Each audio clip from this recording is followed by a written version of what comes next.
Bueno, chicos, hoy día vamos a vamos a empezar con el tema de semiología general y vamos a ver más que nada lo que es la historia clínica y sus partes y por qué cada pregunta que ustedes van a hacer es muy importante.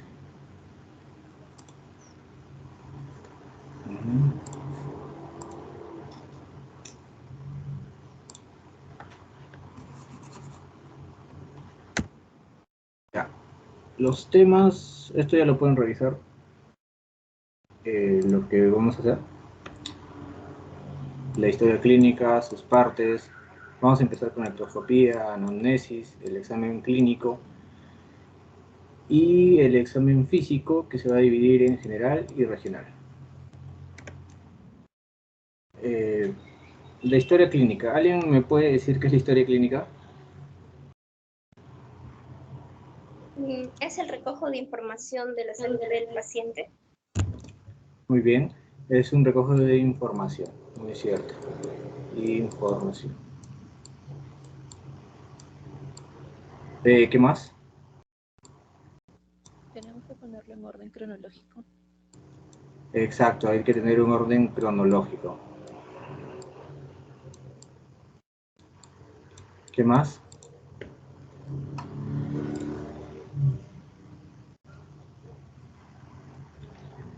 La historia clínica es un documento médico legal, ¿ya?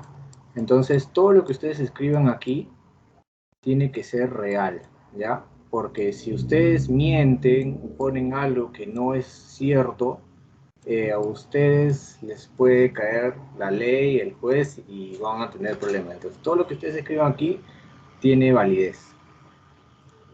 Bueno, esto es más que nada la historia clínica, va a tener muchas características que también tiene que ser legible, tienen que escribir bien, porque si no se entiende su letra, viene otro médico y no les va a entender, va a decir, ¿qué es esto, no? Y bueno, hay que también saber que nosotros somos a nosotros nos cuentan sus problemas, entonces nosotros no podemos estar divulgándolo, y ahí viene lo que es la confidencialidad, ¿no? Hasta ahí es lo más importante de lo que tiene que saber la historia clínica.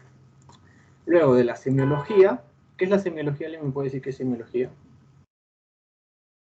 El estudio de los signos. ¿Cómo? El estudio de los signos o síntomas. Sí, el estudio de los signos. Ya. Signos y síntomas. Entonces, acá vamos a poner síntomas. Y acá signos. Los síntomas, ¿cómo tú lo obtienes? Preguntando. Entonces, ¿a quién le vas a preguntar? Al paciente. Entonces, los síntomas son lo que te va a decir el paciente. El paciente viene a la consulta y te va a decir, doctor, tengo dolor de cabeza. Él te dice dolor de cabeza, pero tú ¿qué vas a poner? Cefalea, ¿no? Después te va a decir, me duele la parte baja de la espalda. ¿Tú qué vas a poner? Lumbalgia, ¿no? Tú tienes que tener tus términos médicos, él te va a decir tus síntomas, pero tú es lo que te va a relatar el paciente. Entonces, esto de acá tiene que ver mucho con el paciente, ¿no? Y va a ser recolectado mediante la anamnesis. Ahora, ¿qué hacemos con los signos? Los signos, ¿cómo los obtenemos? ¿Alguien me puede decir? A través de la observación por parte del médico. Explorándolos. Claro, explorando. Entonces lo vamos a obtener mediante el examen físico. Listo. Y como los signos no lo saben los pacientes, no lo sabe la enfermera, no lo sabe nadie, solo los médicos, nosotros somos los que vamos a evaluar de cierta manera al paciente, nosotros somos los que vamos a armar los signos, ¿no? Hay varios signos que vamos a ver durante la clase y tienen que aprenderse algunos, ¿no? Entonces, esto de acá depende más del médico.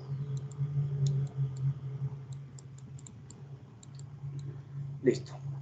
Después, los síntomas se pueden clasificar en específicos, patognomónicos y basales. Los específicos son específicos, pero de un sistema, ¿no? Por ejemplo, la tos. La tos, cuando tú escuchas tos, ¿tú en qué piensas? En aparato respiratorio. Si tú dices, me duele el estómago, ¿tú qué piensas? En el gastrointestinal.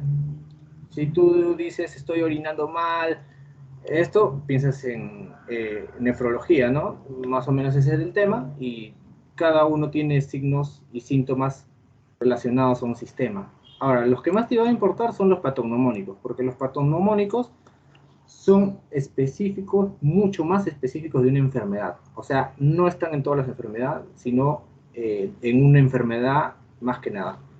Y están por último los basales, que son lo menos relevantes, que puede ser como fiebre, ¿no? Todas las infecciones dan fiebre y puede ser de cualquier sistema. Bueno, ahora sí pasamos a las partes... Ah, me olvidaba. Los síntomas y signos que forman. Y esto es para toda la vida. Tienen que acordarse siempre. Un Doctor, síntoma... ¿sería un síndrome? Sí, es un síndrome.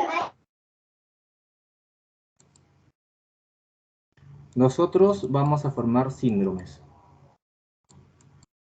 Y esto de acá, con el síndrome, tú vas a sacar tu diagnóstico. Entonces es importante que en la historia clínica siempre saques todos los síntomas y todos los signos. Ustedes, como recién están empezando, tienen que preguntarle bastante al paciente. Entonces tienen que ser como una especie podríamos decir, de una persona tóxica que le pregunta y pregunta y pregunta y tiene que sacarle toda la información que puede al paciente, ¿no? ¿Para qué? Para que tú puedas hallar tus síntomas, signos y hallar tu síndrome. Porque si tú no le preguntas y el paciente a veces no te dice, se te pueden pasar cosas por alto. Y, por ejemplo, si el paciente es diabético y tú no le preguntas, tú le vas a administrar un fármaco y de repente haces que su glucosa vuele y lo vas a mandar al hospital. Entonces, todo tenemos que preguntar, así sea por las puras. Ya, ahora sí. Las partes de la historia clínica. ¿Cuál es la primera parte?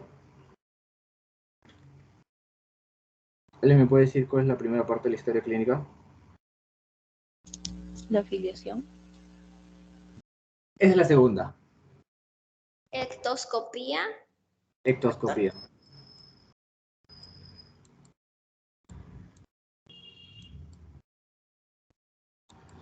Ya. ¿Qué se entiende por ectoscopía? Ecto viene de afuera, copía es lo que vemos, ¿no? Todo lo que vemos de afuera. La ectoscopía es, digamos que tu paciente entra a tu consulta y tú lo vas a escanear de arriba hacia abajo en 1 o 2 segundos. Lo vas a ver cómo es, por ejemplo, su tipo constitucional, si su cuerpo es normal o si es muy delgado. Si es muy delgado, ¿qué podríamos pensar? Que tiene anorexia.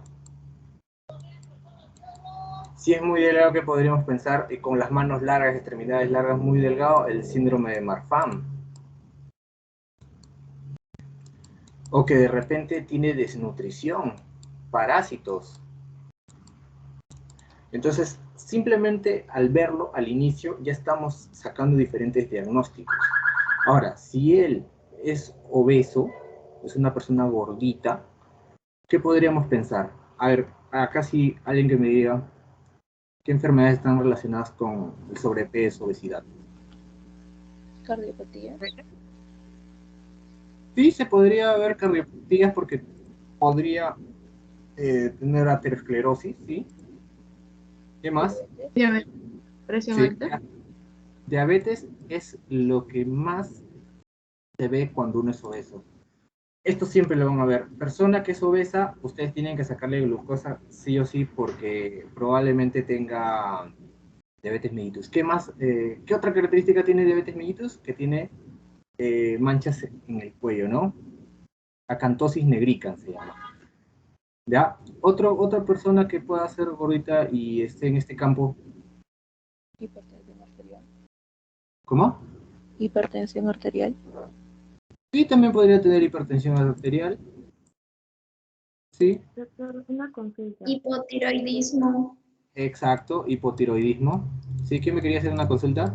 Si en el caso de una mujer se podría decir que podría tener síndrome de ovario poliquístico.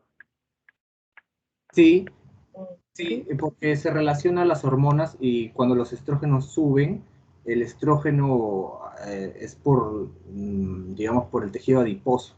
Esa persona Pero también tiene otras probabilidades. en el caso de que estemos en esta parte de la historia clínica y le veamos a la paciente que de repente sufre de obesidad, ¿podríamos también decir que puede tener este síndrome? O...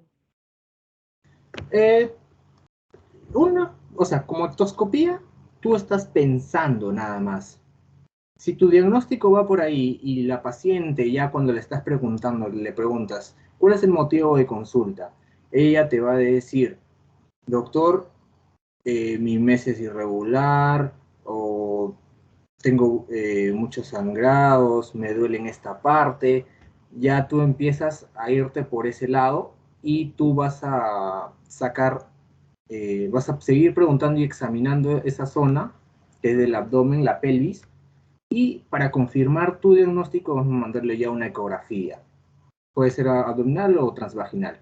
Con eso tú ya haces, pero a simple vista, las enfermedades que más se ven es, o sea, tú los ves, dices diabetes mellitus, hipotiroidismo. Eso es lo que más ves. El ovario poliquístico lo puedes hacer más con la clínica ya. No tanto si es gordita, eso. Pero sí, sí es válido. Ok, gracias. Ya. Luego están las fases. Esto también tenemos que ver al paciente cómo llega. Por ejemplo, esta persona, miren sus ojos. Son ojos bien saltones, así como si estuvieran mirando algo así muy... Y esto es clásico ¿en qué? En hipertiroidismo. Fase de luna llena. Esto van llevado en fisiología, en fisiopatología. ¿De quién es este característico la fase de luna llena? Síndrome de Cushing. Del tipo. Cushing. Ah, Cushing. perdón, síndrome de Cushing. Cushing. Ajá. Cushing. No se deben olvidar. Cushing. ¿Cómo ves más a un Cushing? Vas a ver que es, si su cara es redonda, por la absorción de agua tiene muchos corticoides elevados. Luego vas a ver en el estómago también estrías, en los brazos estrías. Eso es, todo eso es por la patología, ¿no? Ya. Luego está el prognatismo. ¿Qué es el prognatismo? El crecimiento excesivo de la mandíbula y de otros huesos también, pero más que nada el prognatismo es del hueso mandibular inferior. Y con eso, ¿qué podemos más o menos pensar? Que tiene acromegalia, ¿no? A simple vista. Luego, alas de mariposa, ¿de quién es? Esto también sí lo han llevado. ¿De quién es? Lupus. Lupus. ¿Eh? Hay cosas que uno ve y ya dice, este es lupus, y empieza a hacer preguntas más precisas para ahorrarse tiempo para llegar al diagnóstico rápido.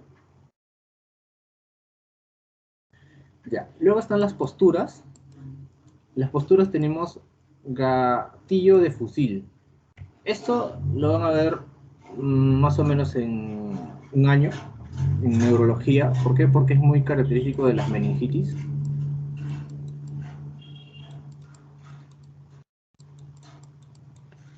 Después la mahometana, que es como un señor que estuviera rezándole, ¿no? Eso de ahí es por derrame pericárdico.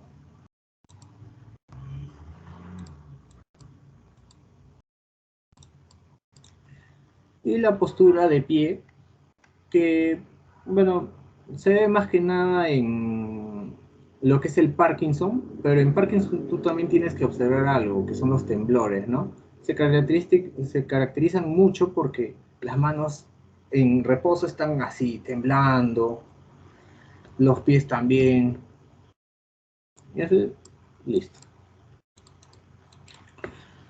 ¿Hasta ahí alguna pregunta? Sí, doctor, disculpe, en la primera parte, la de historia clínica, semiología, no pude entrar. y no entiendo muy bien lo que había escrito. Ya, mira, la semiología lo que estudia es los síntomas y signos. Entonces, tú como médico tienes que preguntar. En lo que es los síntomas, ¿tú cómo lo obtienes? Vas a tener que preguntarle al paciente. Entonces, el paciente te va a decir, doctor, me duele la cabeza. Entonces, tú en tu historia clínica, tú vas a poner cefalea, porque es término médico. Pero tú refieres que tiene cefalea, ¿no? Ya. Luego dice, tengo dolor en la espalda baja, pones lumbalgia. Listo, pero tú el paciente es el que te está contando a ti. Entonces, eso acá el paciente es lo que más importa en la parte de los síntomas y lo obtienes mediante la anamnesis. En cambio, los signos, como son específicos de nuestra carrera y son lo que tenemos que aprender, lo vamos a obtener mediante el examen físico, ¿ya? Y eso va a depender del médico. Hay médicos que no realizan un buen examen físico y se pasan muchos signos. Ustedes tienen que aprender para que no se les pase nada y los síntomas y signos van a terminar en un síndrome. Los síndromes ya te van a orientar mucho al diagnóstico. ¿Sí? Sí, doctor, gracias. Ya. La segunda parte, ¿cuál es? ¿Cuál es la segunda parte que sigue? La filiación. Muy bien. Aquí también tenemos que preguntarle al paciente sus datos. Filiación. No, perdón, me he equivocado aquí. Este es anamnesis. Anamnesis. ¿Ya? Filiación es parte de la anamnesis. Ya, la filiación es el nombre completo, es la edad, es el sexo, el DNI, el lugar de procedencia, el estado civil, la ocupación. De esto, ¿cuáles son importantes? El estado civil. ¿Por qué? El estado civil es importante porque se ha visto que las personas casadas tienen cierto problema y las personas solteras tienen otros, ¿no? Entonces acá tú ya también por esto te puedes guiar un poco a qué preguntar, ¿no? Luego está la ocupación, que también es muy importante. ¿Por qué? Porque depende de dónde trabajen, también vienen los problemas. Si es un electricista, ¿qué problema podría tener del corazón? Porque los electricistas siempre se tienen que hacer el electrocardiograma, revisar su corazón. ¿Por qué? Porque les caen descargas eléctricas, aunque ellos no quieran. Luego, si él trabaja en una mina, ¿qué puede estar comprometido? Su pulmón. Con todo el polvo, los metales y tal. Ya. Si él trabaja en ganadería, de repente puede tener una parasitosis.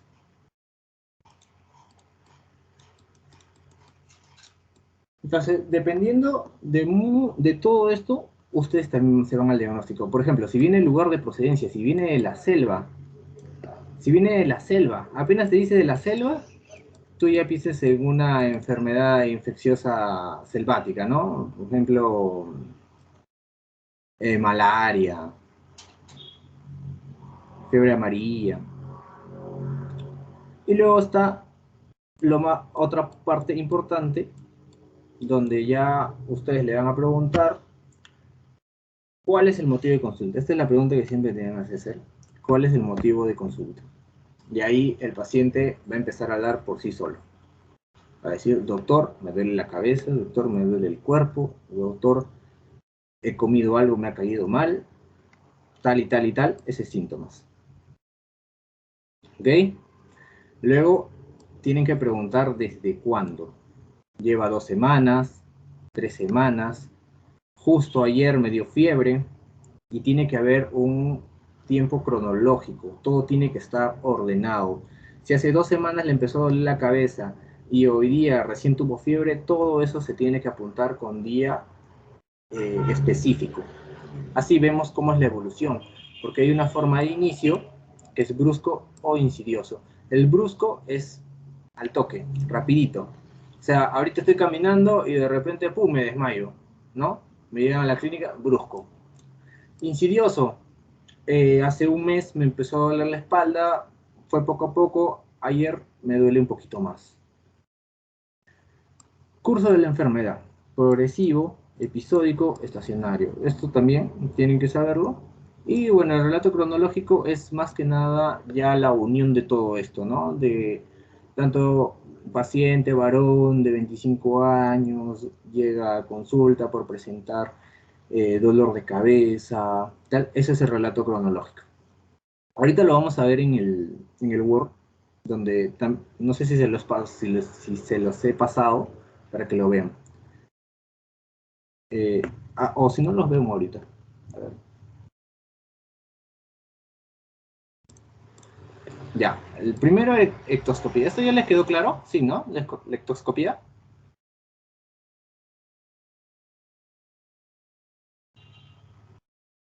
Chicos. Sí. Sí quedó claro. Ya. Ahorita estamos en anamnesis y hemos hecho la parte de filiación. Ya, de esto también hay que resaltar el grado de instrucción.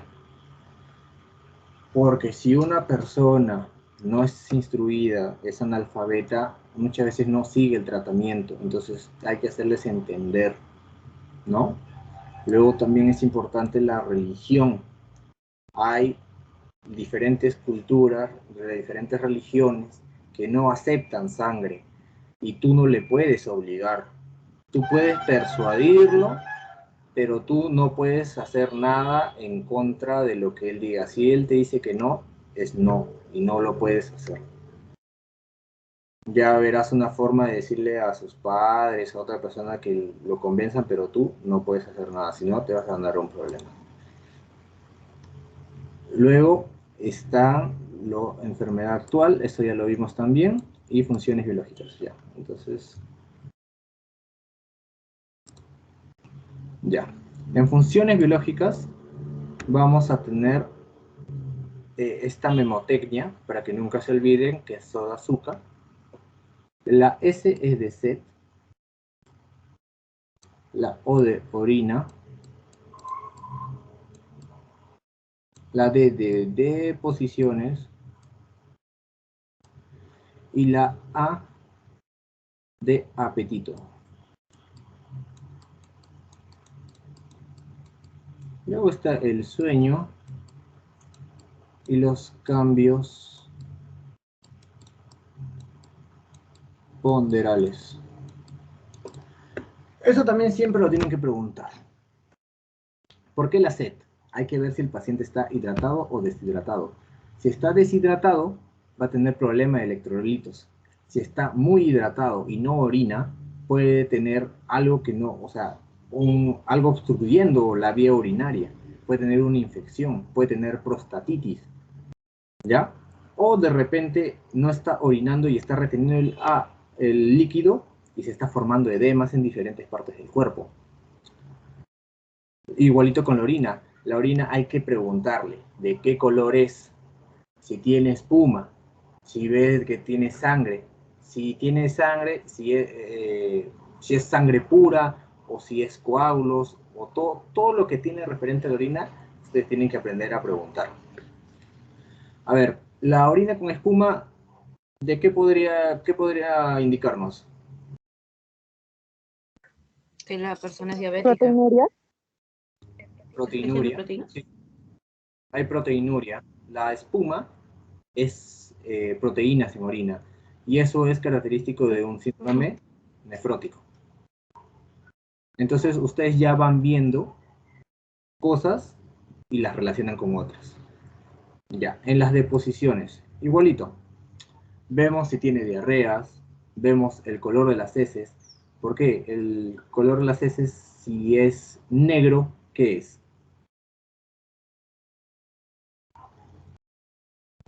Si es negro, ¿qué significa? Hemorragia. Claro, hay una hemorragia digestiva alta.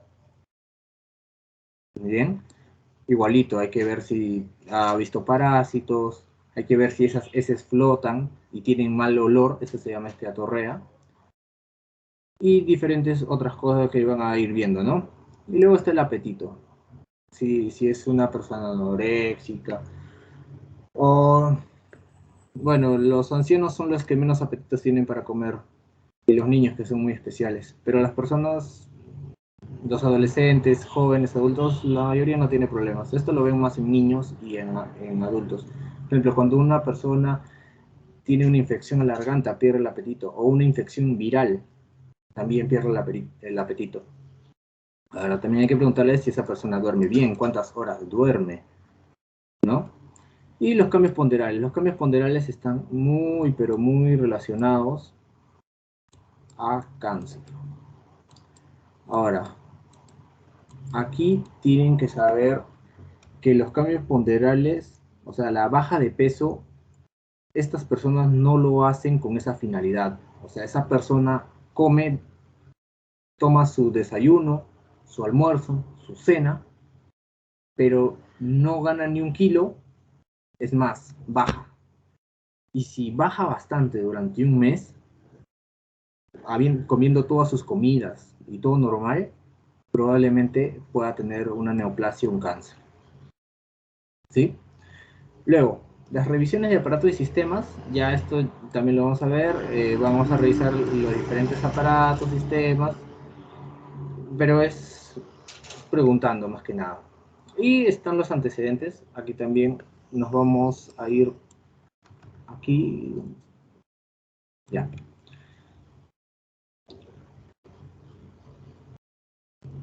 Los antecedentes, esto tienen que aprendérselo más que nada porque lo preguntan a veces. Los antecedentes personales generales, como son personales generales, simplemente te preguntan la vivienda, ¿no? De crianza de animales, alimenta, vestimenta, hábitos nocivos. Esto es importante, hábitos nocivos. Situación económica social, psicosociales, residencias anteriores o ocupaciones, inmunizaciones. Hay personas que no se colocan sus vacunas al nacer y luego esas personas pueden formar microepidemias y la verdad que tienen que ser controladas, ¿no? Esto también es importante, hay que preguntarle siempre las alergias, a qué medicamentos, alimentos, animales o a qué tiene alergias. Porque si tú no le preguntas, el paciente puede ser alérgico inclusive a la anestesia. Y si tú le pones anestesia, el paciente se va a enronchar y te va a decir, ¿por qué no me has preguntado? ¿No? Hay que preguntar todo. ¿A qué se refiere con psicosociales? Psicosociales son, por ejemplo, a las, digamos que, trastornos, no trastornos, sino afecciones psicológicas que uno puede tener, ¿no? O sea, digamos, eres de creencias como ser emo, ser metalista, o tener ciertas, ser muy apático con la gente, a ver, ¿cómo se puede poner? Sí, ser muy apático con la gente, un poco antisocial, no querer hablar, cosas así.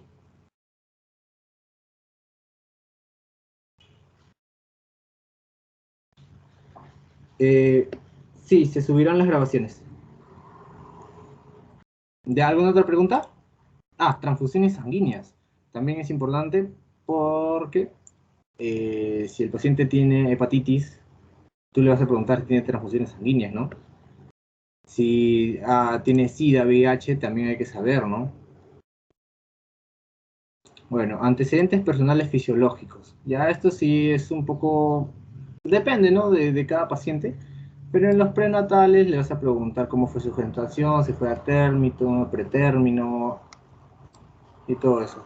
Luego están, claro, a qué edad nació, qué tipo de parto, en qué lugar, cómo fue la lactancia, si usó leche materna o si usó leche en polvo, el desarrollo psicomotor, a qué edad empezó a caminar, la dominancia lateral, o sea, con qué pierna patea, con qué mano escribe, La menarquia, si es que es adulto, cuando le vino, ¿por qué? Porque hay factores, por ejemplo, menos de 12 años y tiene un tumor en la mama, probablemente sea cáncer, ¿no? Pero si ella tuvo a los 18 y tiene un bultito, tú dices, no, de repente solo es un ganglio. Pero de todas maneras lo mandas a examinar con ecografía. Todo tiene que pasar por laboratorio, tienes que hacer tus imágenes para confirmar. Con semiología sale una parte, pero con los exámenes sale otra. ¿Sí? Ahora también hay que preguntarle si tiene relaciones sexuales. Esto hay que tener cuidado, ¿no? Porque a veces está con la mamá o está con la esposa y a veces no se sabe si es su única pareja. Entonces a veces hay que decirle, señora, por favor, retírese un ratito, quiero hablar con el paciente y si tiene algo que ver con su sistema genital, pues lo puedes decirle a la señora o al señor que salga y hablar solo con el paciente para que te diga todos los datos. Listo. En antecedentes personales patológicos, ya como es patológico, ya ahí viene más de las enfermedades, ¿no? Enfermedades de la infancia, enfermedades de la adolescencia y adultez, alergias, luego hospitalizaciones, intervenciones quirúrgicas, parasitosis, si se ha desparasitado también, ¿no? Depende de la zona en la que viva, si ha tenido accidentes, secuelas, las últimas radiografías. Y esto de aquí también es importante saber si se ha hecho algún examen y si no, hacérselo porque si tienes que intervenirlo de alguna manera y te pinchas, te puedes contagiar de cualquiera de estos. Entonces, siempre hay que pedirlo. Bueno, más que nada en el campo quirúrgico. En consulta de repente solo le preguntas, ¿no? Si se ha sacado, cómo está, ¿no? Ya. Luego los antecedentes familiares patológicos. Acá vamos a preguntarle sobre el padre, la madre, hermano, cónyuges, hijos. Cada uno se da, su estado de salud y enfermedades. Acá los más directos son los padres, madres, donde hay que preguntarles sí o sí qué enfermedades tienen, ¿no? Si ella tiene diabetes y la madre tiene diabetes, probablemente hay un alto porcentaje de que el hijo también pueda tener diabetes. Si el padre es hipertenso, hay una gran posibilidad que el hijo también pueda ser hipertenso. ¿Mm? Ahora hay otras enfermedades, artritis reumatoide también que se puede heredar. Bueno, los hábitos nocivos, si fuma, toma, bebe, consume alcohol, consume drogas, hay que verlo también por ese lado. Si uno de sus familiares ha muerto, hay que saber la causa, porque si ha muerto, por ejemplo, de un cáncer, hay que apuntarlo acá y siempre están haciéndole chequeos para que prevenir, si es que le aparece, que esto ya sea algo que no pueda revertirse, ¿no? Esto es lo que he dicho. Listo.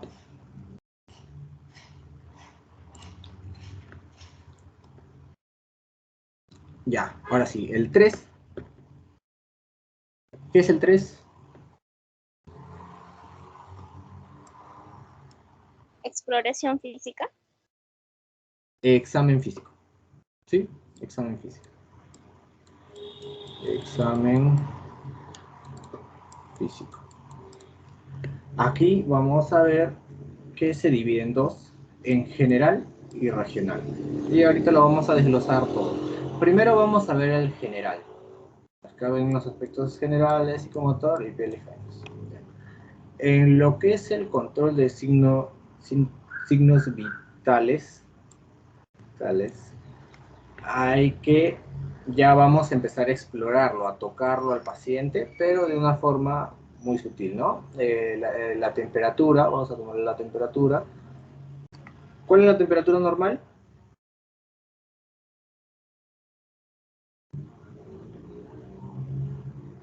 La temperatura normal es 36.5, más o menos. ¿Y cuándo se considera fiebre? ¿Quién me dice cuándo se considera fiebre?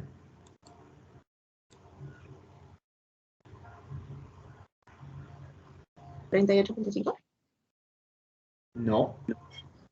Menos 37.5. 37.8.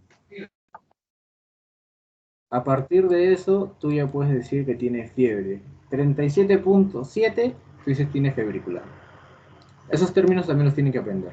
Y tienen que aprender sus valores. Eso ya lo van a ir viendo en teoría y en la práctica. ¿Sí? Después está la respiración. Acá hay que medir la frecuencia. Acá se dice como respiraciones por minuto. ¿Ya? ¿Cuánto es la respiración normal? ¿Alguien sabe? ¿De cuál es el intervalo? De 12 a 20, no recuerdo bien. 12 a 20. ¿A 20? Sí, 12 a 20. Si es menos de 12, ¿cómo se llama?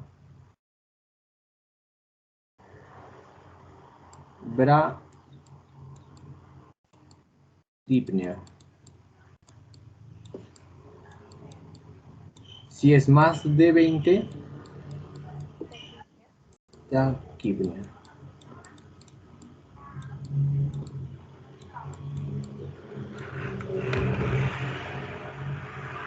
Muy bien, taquipnea.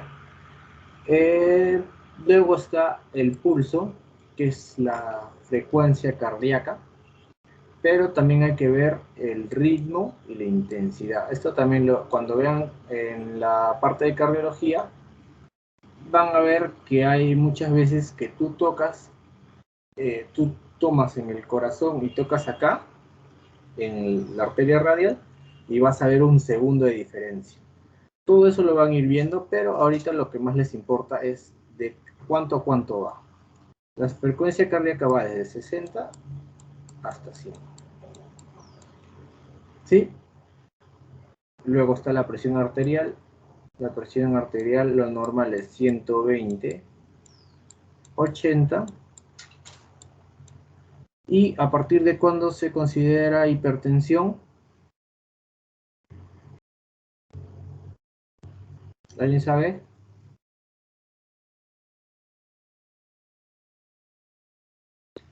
Hipertensión es 140/90.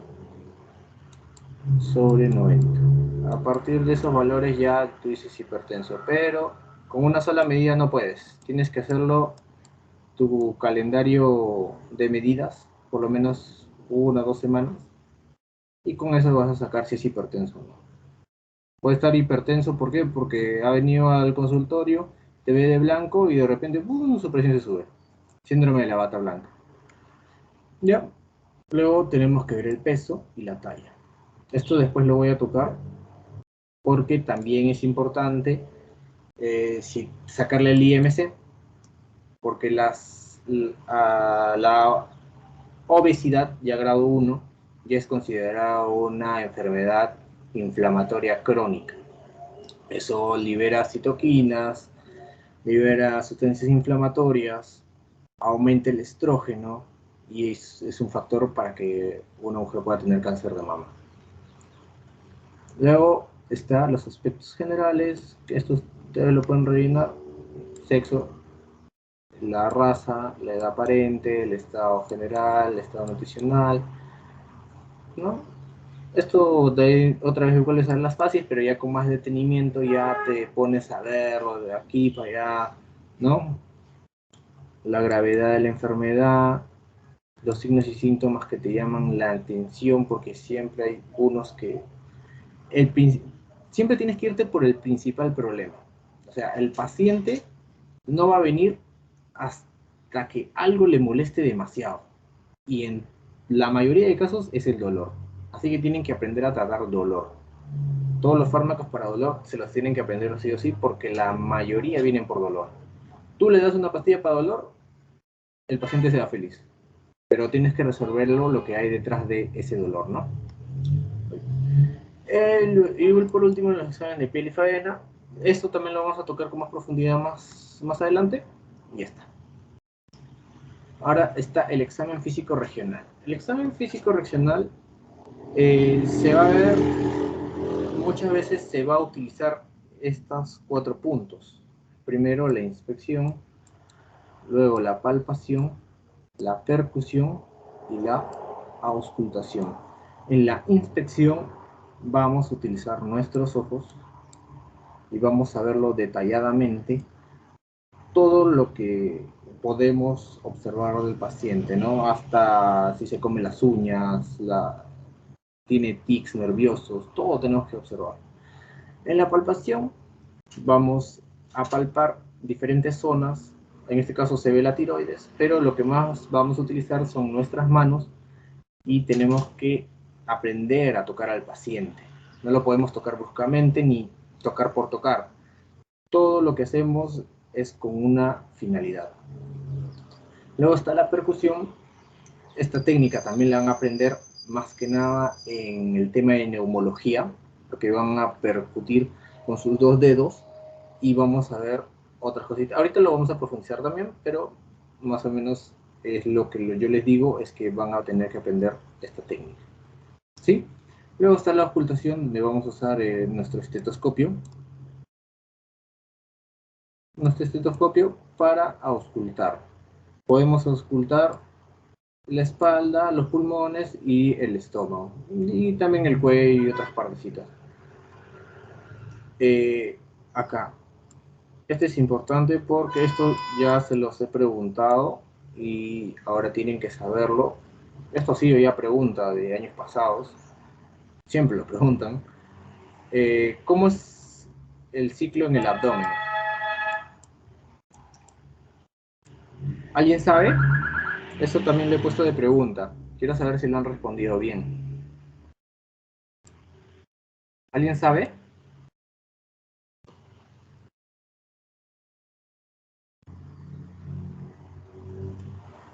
Miren, esto de acá mayormente lo vamos a usar en lo que es neumología. Uno, inspección, lo miras. Luego lo palpas, lo tocas. Luego le vas a decir que diga 33 y vas a ver las vibraciones vocales y luego vas a auscultarlo. En el caso del abdomen no es así. ¿Por qué? Porque el abdomen tiene gases, tiene líquido. Entonces, si nosotros lo palpamos desde el inicio, si nosotros lo palpamos, ¿qué va a pasar? Vamos a mover todos esos gases, todo ese líquido, y a la hora de auscultarlo, se va a escuchar cualquier otra cosa, pero menos lo que queremos escuchar. Entonces, en el caso del abdomen, nosotros vamos a empezar sí por una inspección, luego nos vamos por auscultación, luego nos vamos otra vez por la palpación y por la percusión. Inspección, auscultación, palpación y al final percusión. Sí, muy bien.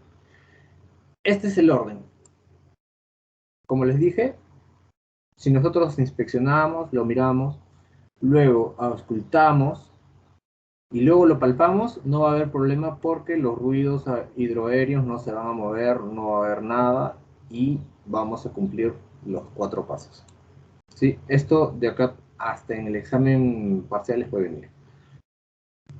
Así que es bueno que lo repasen. Ahora, en la inspección nos vamos a meter un poquito más adentro.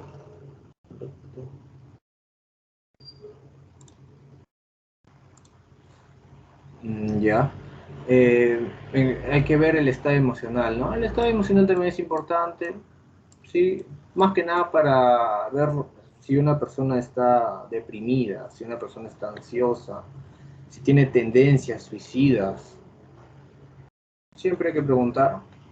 Luego está la edad cronológica, hay personas que se ven mucho más jóvenes que otras, eso es por genética, pero hay otras personas que tienen una vida que no, o sea, comen mal, duermen mal, trasnochan todos los días y se ven así y tienen 30 años. Luego hay que ver el tipo constitucional, como ya lo habíamos visto al inicio, pero ya con más detenimiento, ¿no? Ya nos centramos y empezamos a verlo, si es esto, es el otro. Las posturas, cómo se siente el paciente, en dónde le duele, hay que revisarlo, si puede poner su mano atrás. Muchas cosas hay por hacer aquí. Luego en la nutrición, como les decía, el IMC es muy importante, porque a partir de esto, estos valores también se lo tienen que saber. A partir de esto, ya a todos los pacientes tú le tienes que mandar su hemograma, su glucosa basal,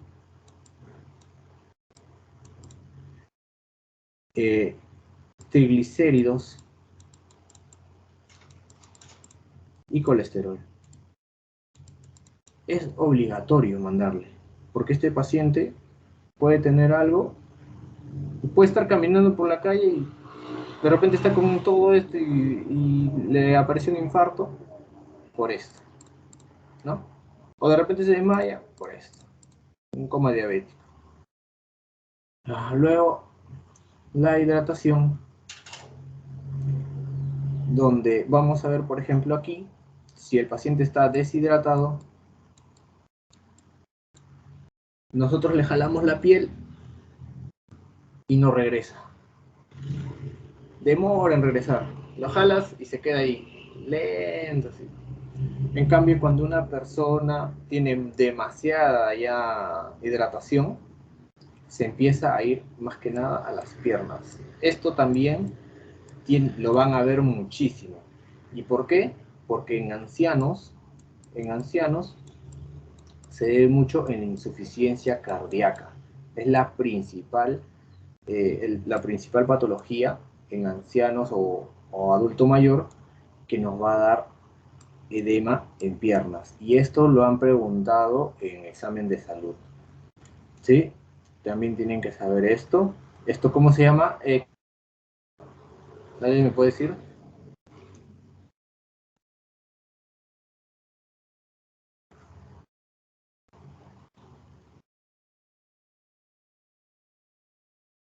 Chicos, ¿cómo se llama este signo? Que el dedo, mira, lo pones y se queda la marca, mira. ¿Cómo se llama? Edema. Fobia. ¿Cómo? Edema. Sí, es fobea.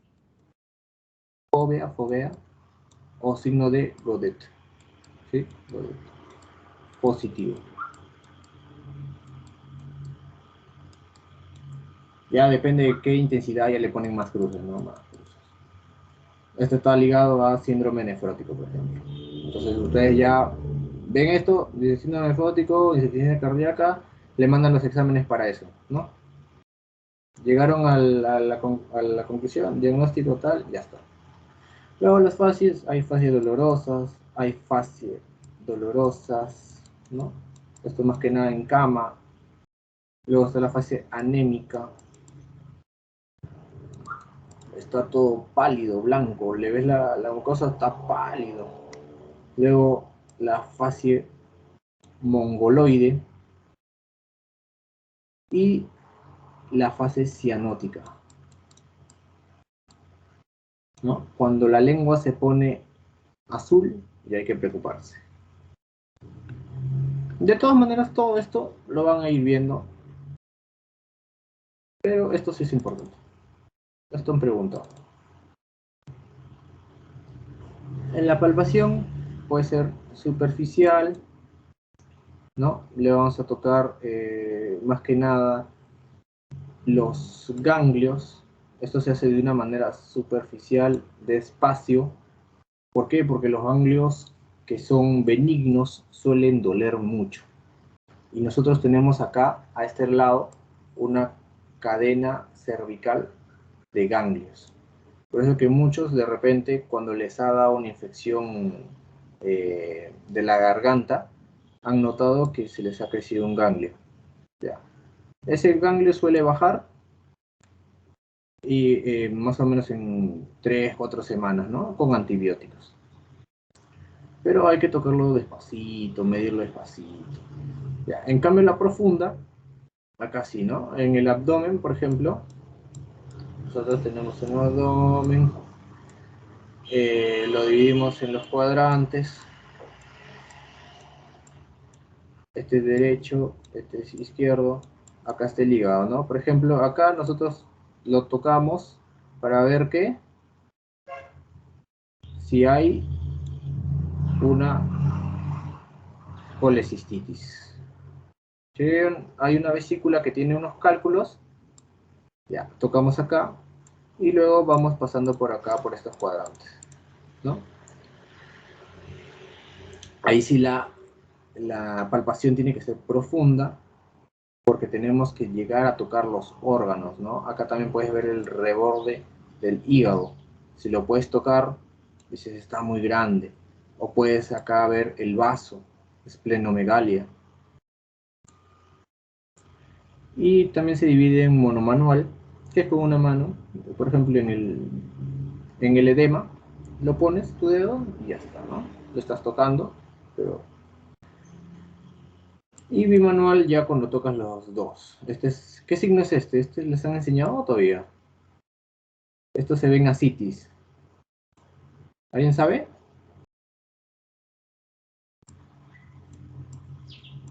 Signo de la oleada. También cuando llegue en gastro, lo van a ver. Van a poner su mano en el medio y del otro lado van a empujar y esta mano va a sentir como si pasara una ola por abajo. Y eso significa que el paciente está lleno de líquido. Eso es ascitis y muchas veces es por insuficiencia cardíaca congestiva ya en los finales o porque el hígado ya está completamente mal, hay cirrosis.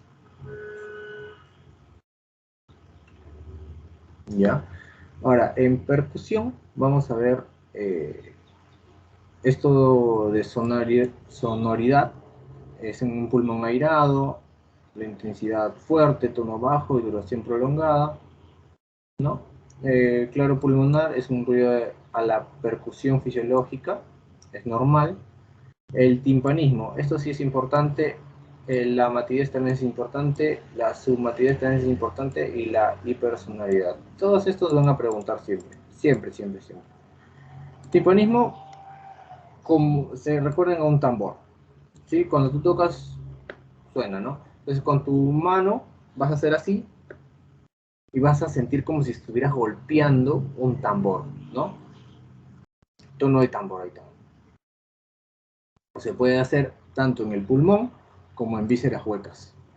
La matidez tiene más que ver con algo sólido o con agua, ¿no? Cuando tú palpas, cuando tú percutes encima del hígado, lo vas a sentir matidez. Eso es normal, completamente normal. Luego, ¿dónde hay más matidez? ¿Ves? En el hígado, después hay en el cora, en ascitis. Lo que vimos en la anterior aquí, cuando tú percutas, vas a sentir agua. Entonces, eso de ahí es matidez. ¿Ya? Luego está la submatidez, que es parecida a la matidez, pero no es matidez. Esto también se ve muchas veces en la hepática, en sonoridad pulmonar, en zonas de pulmón de menos aireación. Y la hipersonoridad, que eso ya es parecido al tiponismo, pero es por donde zonas que hay mucho aire, ¿no? Ya está demasiado aumentado ya el aire. Y esto es en neumotórax. Paciente que llega por golpe, accidente de tránsito y golpe en el abdomen. ¿Tú qué piensas? Neumotórax. Y te dicen, descríbelo. Cuando tú lo percutas vas a encontrar hipersonoridad. Porque en el neumotórax esa parte va a estar repleta de aire. No hay pulmón, pero hay un montón de aire.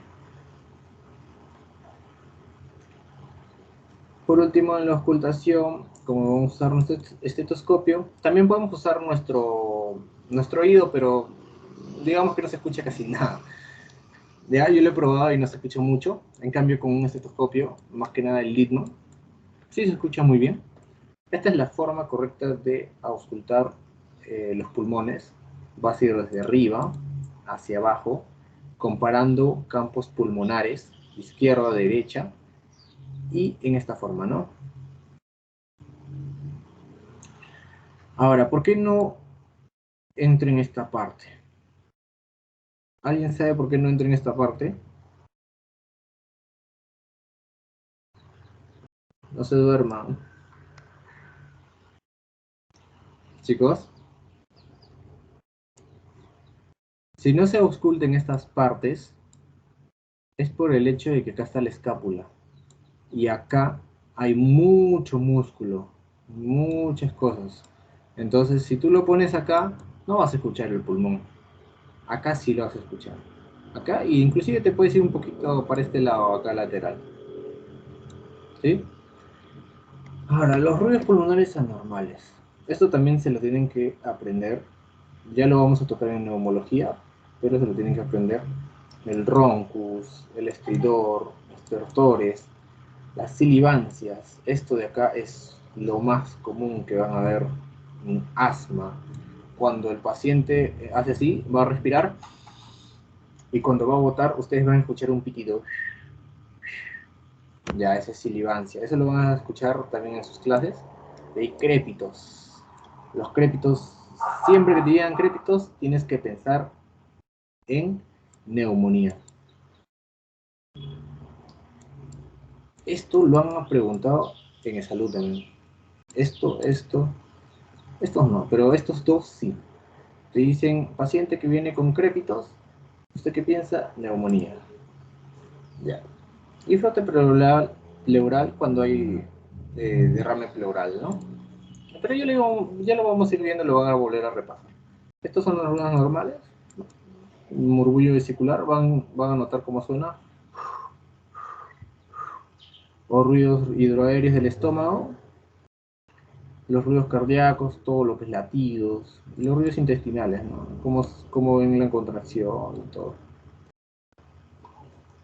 De cabeza, ahora sí ya, pasamos ya a físico regional. Esto ya es cabeza.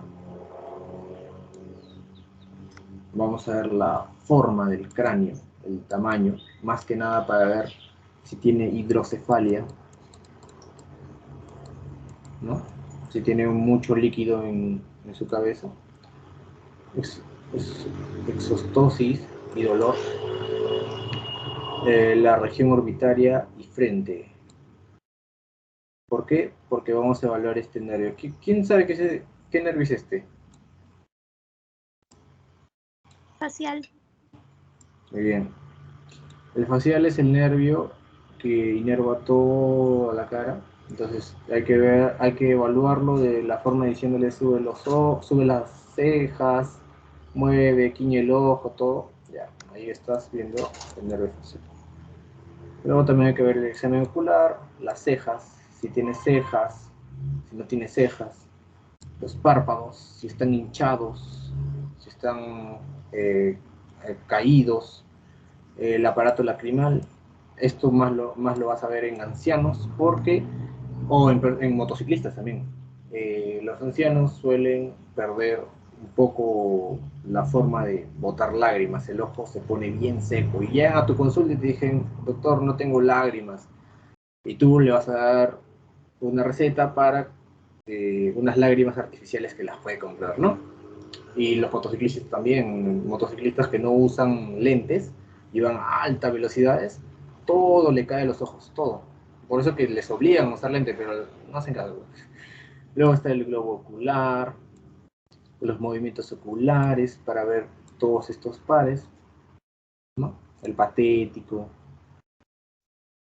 Luego está la conjuntiva. En la conjuntiva, ¿qué podemos encontrar? Conjuntivitis, ¿no? Por eso lo tenemos que revisar. Si está rojo, conjuntivitis. Las córneas, escleras, iris, pupilas. Las pupilas también son importantes porque tenemos que ver si se abren y si se cierran. Porque de repente si se quedan abiertas, el paciente está drogado y no tenemos que intervenirlo inmediatamente y darle algo para bajarle todo lo que se ha metido. Sí, claro, todo depende de la droga, ¿no? La región nasal, vamos a ver la forma, si está desviada, ¿no? Más que nada el tabique, si está para un lado, si puede respirar bien. Hay personas que tienen los cornetes muy estrechos y no pueden respirar bien y les duele acá los costados. El aleteo nasal, cuando una persona ya no puede respirar bien, ya inclusive hasta con la nariz empieza a abrirla, ¿no? Si hay secreciones, las secreciones son importantes en las infecciones respiratorias, porque tenemos que ver el color, la consistencia, desde cuándo apareció, todo tenemos que ver las secreciones. la olfacción. En la olfacción, más que nada, ahorita se ha visto involucrada por el COVID. Y eso se llama anosmia. ¿Sí? Se pierde la capacidad de poder oler. ¿A alguno le ha dado COVID y no le ha dado anosmia? ¿O no?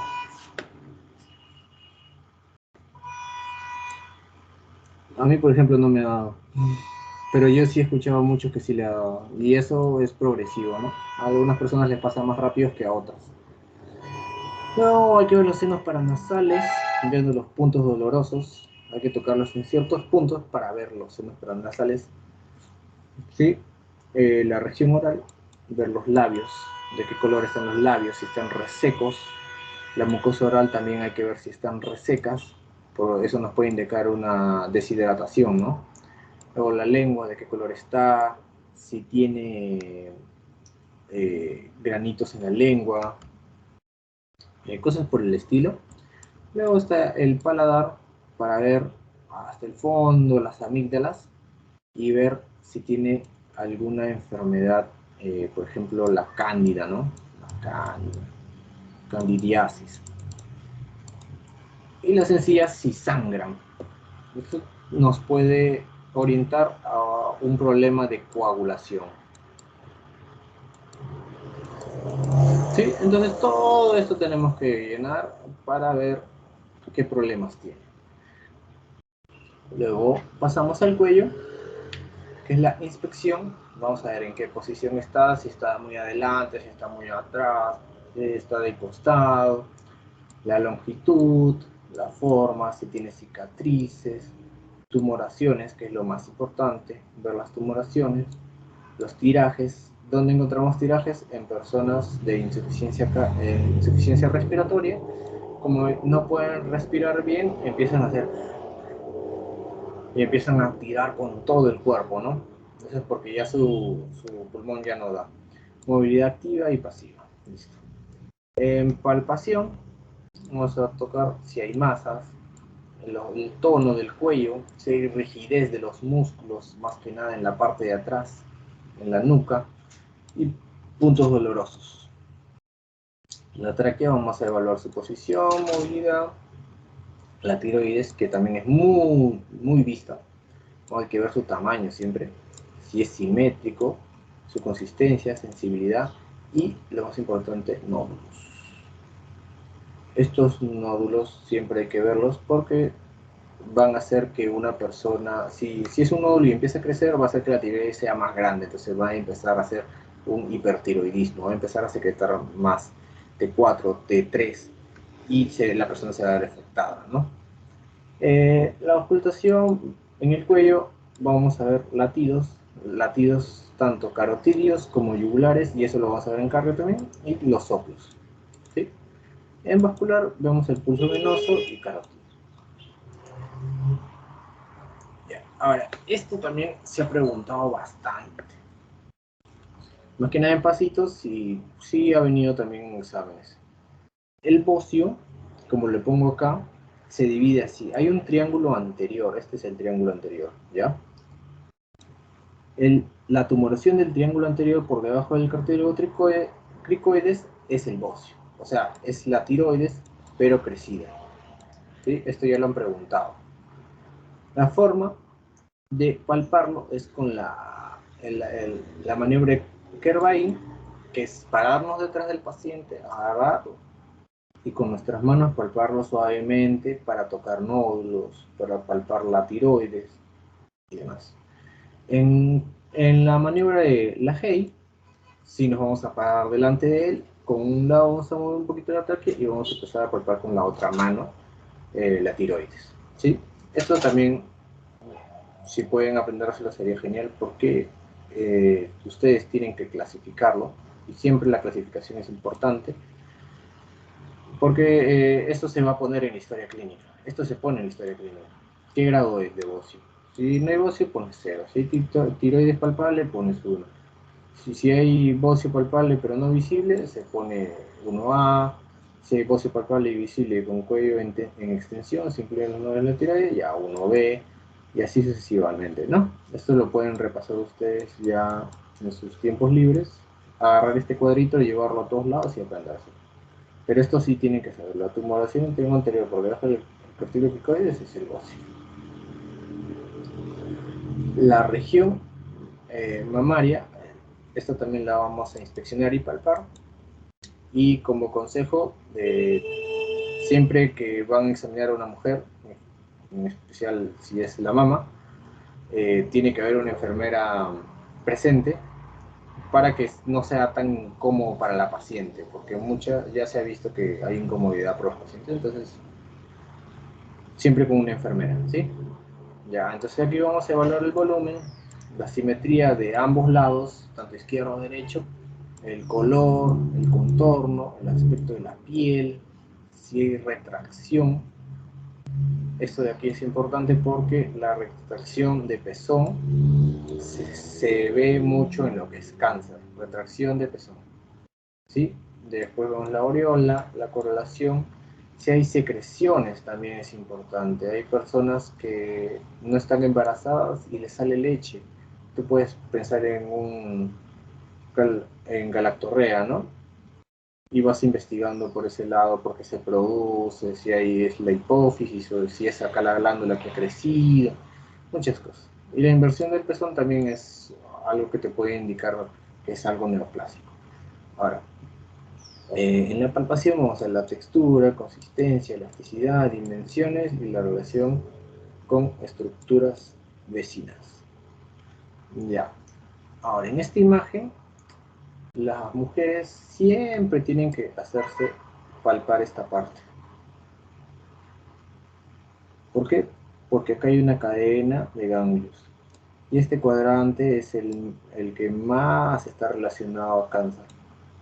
Pero para eso también hay que mandarle exámenes de laboratorio, en este caso imágenes. Si es menor de 30 años, solo le vas a mandar una ecografía de mama, pero si es mayor de 30 años, le vas a mandar una mamografía. Esto es para toda la vida y tienen que saberlo sí o sí. No se pueden confundir en esto. Y hay algunas cositas más que por ahí van a desplegar y van a decir, no, pero tiene menos de 30 años y si tengo que hacerle mamografía, ya. Sí se puede, pero en ciertos casos.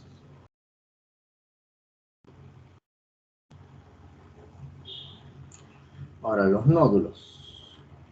Los nódulos, o ganglios también se dice, ¿no? Ganglios o nódulos, vienen de toda esta parte, ¿no? Occipitales, amígdala, facial, sublingual, mintoniano, cervical anterior, cervical posterior. O sea, tenemos ganglios por montón y siempre hay que tratar de estar viendo si alguno tiene alguna consistencia diferente. Por ejemplo, si es menor de 1, no hay problema, todo ok. Si es mayor de 1, ya hay que preocuparnos, hay que tomar una ecografía, hay que ver, hay que usar antibióticos para que baje, pero si es mayor a 5, ya podemos decir que es neoplasia. Probablemente sea una neoplasia y hay que investigar sí muy a fondo para ver si se lo retiramos o ver el procedimiento, ¿no? ¿Cómo identificas también uno benigno y uno maligno? Que los benignos son movibles y son blandos.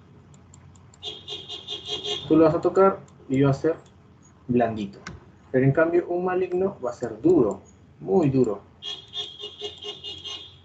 Y no va a ser movible, va a estar estático. ¿Sí? Ahora en la piel también hay que ver, hay que inspeccionarlo y palparlo.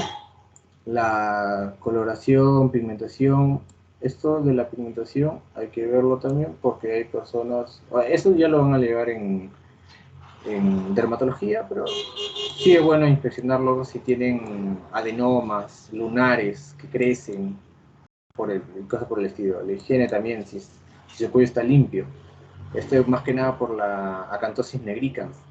Hay personas que tú lo ves y dices, ah, pero tiene acantosis nigricans, pero de repente no es acantosis nigricans, sino mugrosis nigricans, o sea, el paciente está sucio, está cochino, entonces agarras un algodón, llenas con alcohol y se lo pasa, ¿no? Si sale sucio, le dices, señora, está sucio. Ya.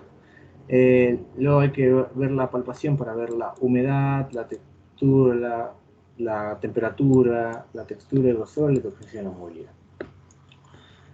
Y ahora, esto es lo más importante de la piel, que son las lesiones primarias. Esto viene de una piel sana y es una lesión espontánea. Es la primera lesión que vas a tener en esa zona o que te vas a hacer, ¿no? Y luego están las lesiones secundarias que vienen de agresiones externas y evolucionan a una primaria. No, son la evolución de una primaria, ¿no? De una primaria se complica y se vuelve una lesión secundaria. Y están las lesiones especiales que no se pueden identificar. De esto también les van a preguntar, y siempre lo preguntan. Yo se los he hecho así porque es más o menos lo que yo guardé de mis resúmenes. Y las lesiones primarias y secundarias, las lesiones primarias, la mácula y la mancha se van a aparecer. ¿Ya? Hay un cambio de color. Esto tienen que saberlo. Hay un cambio de color. Pero la diferencia está en que la mácula es menor de 1 centímetro y la mancha es mayor a 1 centímetro. Entonces, si a ustedes les preguntan en los pasitos, en el examen, lesión con cambio de color menor a 1 centímetro, mácula. Lesión con cambio de color mayor a 1 centímetro, mancha. Listo. Ahora, la pápula y la placa también se parecen, porque son elevaciones sólidas, circunscritas y palpables. La diferencia es también en el tamaño. La pápula es más chiquita, pero la placa ya es más grande. Y la placa la encontramos en psoriasis. Esto también siempre te van a preguntar. El nódulo también lo van a preguntar. Lesiones profundas, es una lesión profunda, es sólida, es más palpable que visible. Tú lo vas a pasar el dedo y vas a sentir así como un relieve. Y estos pueden ir de 0,5 a 1 centímetro. Luego están las vesículas que tienen contenido líquido. Estos suelen ser menor de 0,5 y las ampollas mayor de 0,5. Las pústulas, a diferencia de las vesículas y ampollas, suelen tener contenido purulento, o sea, tienen pus. Ellos no tienen agua, tienen pus. Como los chupitos que a unos les sale, ya, eso es una pústula. Los quistes son una sustancia rodeada de una cápsula, ¿no? Hay un material acá, por ejemplo, yo he visto personas que han pisado clavos, les han sacado el clavo y de repente se ha quedado un pedacito chiquitito de clavo, ¿ya? Ese clavito, el cuerpo lo tiene ahí y ¿qué hace? Lo encapsula, se forma un quiste. Luego están las lesiones secundarias, ya, estas de acá son las más importantes, pero esto también tienen que saberlo. Escama, que es el aumento de la queratinización, esa es seborreica, ¿no? Las costras, que son desecaciones de una secreción, o sea, cuando tienes una lesión, lo que hace tu cuerpo es sacar el plasma y eso se empieza a hacer una costra, ¿no? Se cierra. Luego están las escaras mayormente le van a dar a los bebitos, bueno, a los bebitos sí, pero más se ven en ancianos. En ancianos cuando el señor está postrado, no se mueve, está con pañal, se hace la pichi, se hace el popó, y eso se queda ahí, nadie lo limpia, pasa 1 día, 2 días, eso empieza a necrosar una parte. Entonces, de repente, alguno que va a ser geriatra va a ver bastante de estos, que son escaras. Una parte que es necrosada y alrededor hay piel sana. Para la fisura o grieta hay soluciones de continuidad y línea profunda. Estos mayormente se ven en el pie. Y esto de acá hay que tener cuidado porque en estas grietas, cuando uno anda descalzo, si tú estás caminando en un lugar que es sucio, te vas a llenar de bacterias. Y créeme que en algún momento te va a dar una celulitis en ambas piernas. Y eso es bien feo y duele bastante. Y por último están las atrofias, que es disminución del espesor y elasticidad de la piel. ¿Ya? Ahora las uñas, esto también es algo que tienen que saber, ¿no? Que en las manos crece más rápido que en los pies. Y esto les van a preguntar que son las uñas de vidrio de reloj. Esto se va a ver en los fumadores pesados, ¿sí? Uñas en vidrio de reloj, también llamados dedos hipocráticos o dedos de palillo de tambor. Otras cosas que vamos a ver en las uñas son las micosis, como la cándida, después perionitis, como en la vasculitis, el fenómeno de Raynaud, que es la vasoconstricción excesiva, la esclerosis sistémica, la vasculitis de pequeños vasos que terminan necrosando, ¿no? En diabéticos también se ve, por ejemplo, en el pie diabético, la dermatomyositis, que es el signo del collar, ¿no? Todo esto lo van a ver rojo. Ya. Y bueno, en el pelo, que es casi lo más importante, pero también hay que resaltar algunas cosas, que es el color, cantidad, implantación, textura, distribución en gene y la alopecia. La alopecia también puede ser por déficit de testosterona o también por el aumento, ¿no? Hay personas que utilizan anabólicos y son muy sensibles a andrógenos y hacen que se les caiga el pelo. Ya, ahora sí ya terminamos. El diagnóstico, o sea, como cuarto punto, después de todo el examen físico, ya ustedes van a tener un diagnóstico presuntivo. ¿Sí? De ahí van a ver, o sea, sus síntomas y síndromes, signos, síntomas, síndromes van a hacer que ustedes lleguen a un diagnóstico presuntivo. Esto del plan de trabajo, vamos a ver 4 cosas. LIPI, ¿sí?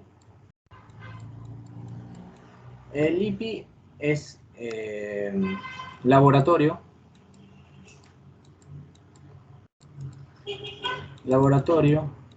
imágenes,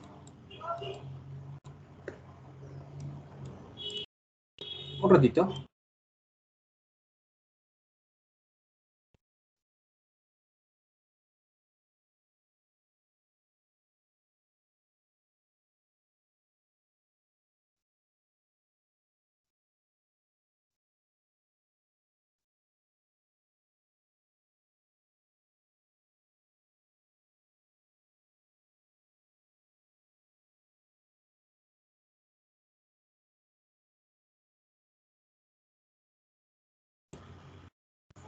Una emergencia.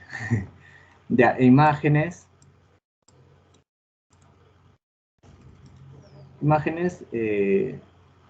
procedimientos e interconsulta. En laboratorio nosotros le podemos pedir varias cosas, pero principalmente vamos a ver hemograma, de ahí perfil lipídico, perfil hepático, después vemos colesterol, triglicéridos, podemos ver bioquímica sanguínea y otras cositas más, dependiendo a lo que necesite nuestro paciente. No le podemos mandar todo, pero sí podemos mandarle algunas cosas para hacer que nuestro diagnóstico presuntivo ya sea más certero.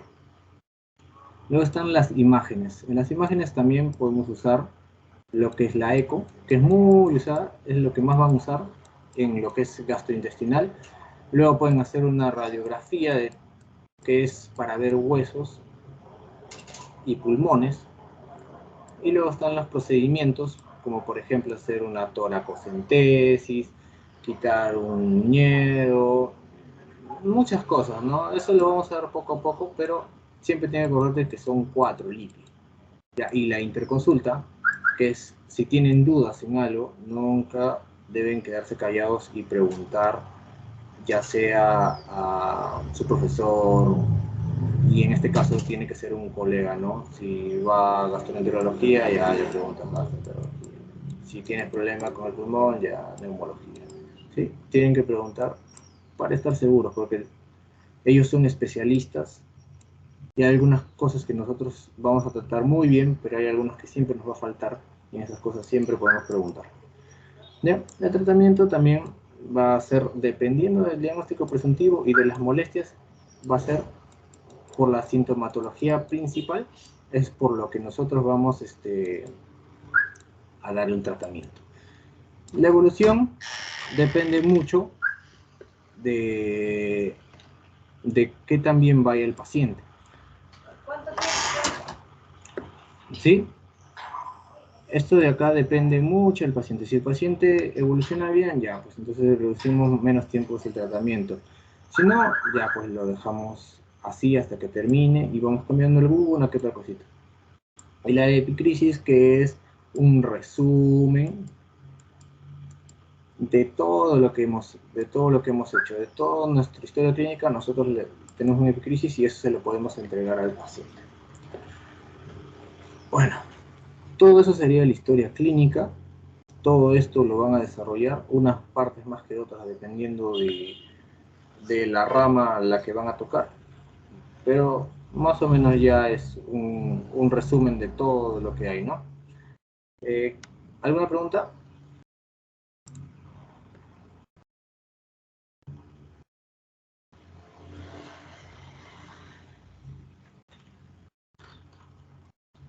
Chicos, ¿todo claro?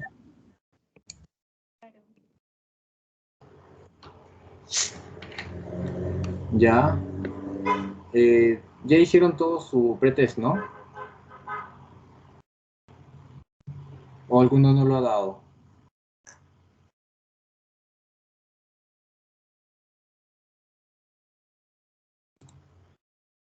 ¿Todos han dado? Ya. Pueden suponer que sí. Ya, listo. Ahora vamos a pasar a 2 preguntas chiquitas para reforzarles más los puntos y ya con eso ya acabamos, ¿sí? Ya. Ahora post-test, sí va a haber post-test. Me dijeron que tenía que tomarles el mismo, ¿sí? Les voy a tomar el mismo, pero con la clase ustedes ya tienen que responderlo bien, ¿no? Se supone que con esta clase que les he dado, ustedes deberían sacar 20. ¿Ya? A ver, empezamos. Paciente mujer de 68 años. Le refiere una tumoración en la ingle derecha, sin cambios de coloración y expandibles al hacer levantamiento del cuello y pujar. Esto estaríamos hablando de una posible hernia, ¿no? De una hernia. ¿Cuál es el método del examen clínico utilizado para encontrar los signos destacados? A ver, alguien que responda. Palpación. Sí podría ser palpación, pero hay que darnos cuenta de algo. Inspección. Sí, exacto. ¿Por qué? Porque acá dice, la mujer refiere una tumoración. O sea, simplemente ella te está diciendo, yo tengo una tumoración aquí, en la ingle derecha, que no tiene cambios de coloración ni es expandible. Aparece cuando levanto el cuello y cuando pujo, nada más. Solo lo estás inspeccionando. En cambio, en la palpación dirías, se ha palpado un tumor o una hernia, ya sería más específico, digamos, de 10 centímetros, ¿no? Sale una protrusión de 10 centímetros y ahí ya cuando te dicen la medida y todo, ya estamos hablando más que nada de palpación. Ahora, la segunda pregunta es, paciente mujer de 48 años, con un esposo fumador pesado, con diagnóstico de cáncer pulmonar. La paciente presenta cuadro de tos seca de 45 días de evolución. ¿En qué parte de la historia clínica se debe colocar los datos de la consulta? A ver, datos de la consulta. ¿En dónde? Esto viene con trampita también.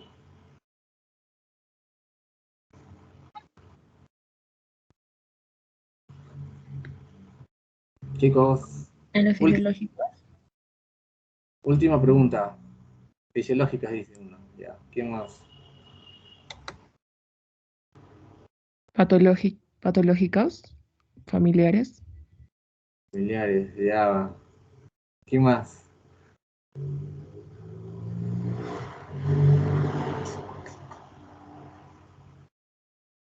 Antecedentes patológicos personales. Ya. ¿Quién más? Enfermedad actual. O antecedentes Enfermedad personales actual. generales.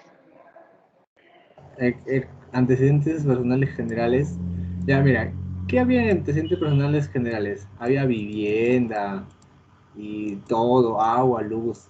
¿Acá hay algo de agua, luz? no, no hay. Esto no puede ser. Bueno. Ya, en personales patológicos, antecedentes. Acá te habla de la enfermedad que ahorita tiene o una enfermedad pasada que ha tenido la señora. Que ahorita Es tiene. reciente. Ya, entonces tampoco puede ser antecedentes. Antecedentes personales fisiológicos, no estamos hablando ni de su parto, ni de cómo nació, ni de nada. Antecedentes patológicos familiares, aquí está la trampita. Sí, ya me han dado la respuesta, es la E, sí, pero les voy a decir por qué. El antecedentes patológicos familiares no puede ser porque acá nos preguntan los datos de la consulta. En la consulta lo que tú haces es preguntarle el motivo de consulta, ¿no? Entonces, como motivo de consulta, tú le dices, ¿por qué ha venido usted? Entonces, esto de acá está de más. Sí va acá, pero está de más. Entonces, nosotros nos está preguntando de consulta. Entonces, el motivo de consulta es la tos seca. Y eso es actual, enfermedad actual. Este sería la respuesta. ¿Entendieron? Así van a venir las preguntas. Por lo menos esta semana, más o menos, es así las preguntas. ¿Todo claro? ¿Algo que tengan que preguntar? Sí, todo claro. Todo claro. ¿Ya? Sí, está claro. Ya, muy bien.